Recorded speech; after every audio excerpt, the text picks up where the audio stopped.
আজকে আমরা আলোচনা করব সার্ক।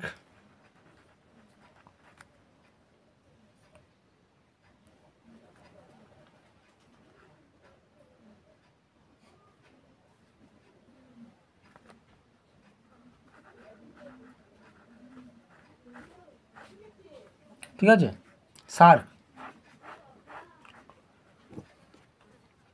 1950 সালে 8 ডিসেম্বর ঢাকা অনুষ্ঠিত 7টি রাষ্ট্রপ্রধানের ঢাকা ঘোষণাপত্রের মধ্যে দিয়ে আনুষ্ঠানিকভাবে সার্ক গঠিত হয়। সার্কের মূল শপথ হলেন বাংলাদেশের প্রাক্তন রাষ্ট্রপতি জিয়াউর রহমান। সার্কের পুরো কথা হলো south Asian association for regional cooperation.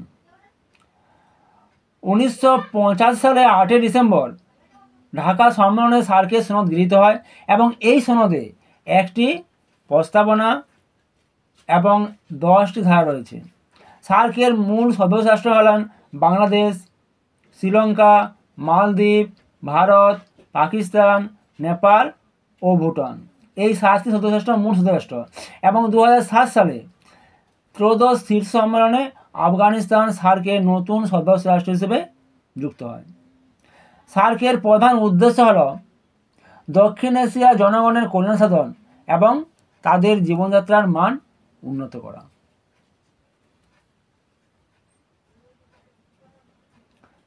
সার্কের সাফল্য দেখতে পাই আমরা, যেমন ঢাকাতে সার্কের কৃষি সংক্রান্ত ঐক্যকেন্দ্র স্থাপিত হয়েছে। দেশীয় দক্ষিণ এশীয় যুক্ত অঞ্চল গড়ে তোলার একটা সিদ্ধান্ত গ্রহণ করা হয়েছে।